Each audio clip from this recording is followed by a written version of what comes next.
So I'm going to preface this poem with a 30-second short poem.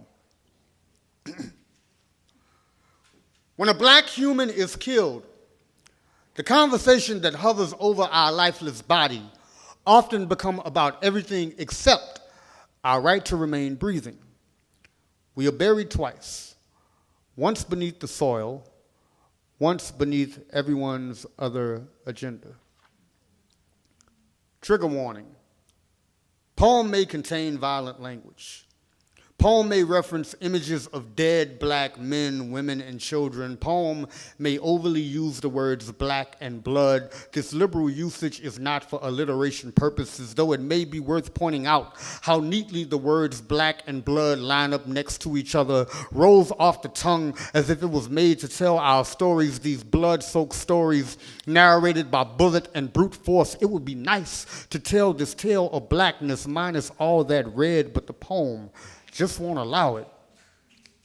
Trigger warning. Poem may spark uncontrollable outrage.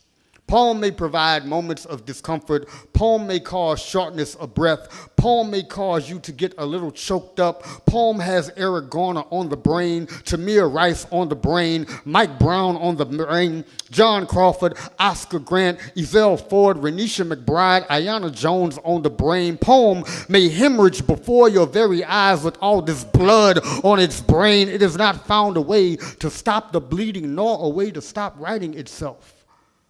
Trigger warning. Poem don't care about your respectability politics. Don't want to hear about your black on black stats. May tell you how America modeled for us how to hate darkened flesh. May remind you that even if all you people stop pointing guns at each other, that it won't stop them people from fattening your frame with shell cases. Poem ain't interested in your prayerful protests, in your preacher's passivity. Poem knows that faith without works is dead and funeral homes are filled with the faithful. Poem ain't promising your enemies will become your footstool. Poem can recognize the foot that ain't left your neck yet. Trigger warning. Poem may side-eye your solidarity, may shut your all lives matter the fuck down, may question your plan of action after the blood is washed from the sidewalk, may test to see if you really about that life of calling out unjust death as it is, as genocide, may or may not give you a pass for being one of the good ones. Poem has been preceded by so much black blood, so much brown body funeral procession that it ain't gotta make nobody feel at ease. Trigger warning. Poem may say unsavory things about police.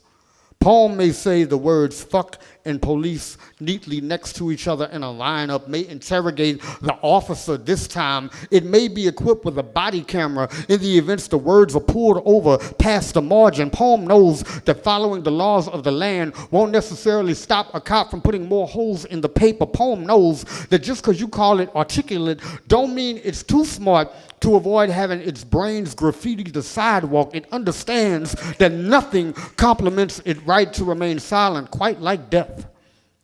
Poem been written for death, prompted by so many last black breaths, so it plans to keep its hands visible, but it will be keeping its voice on siren.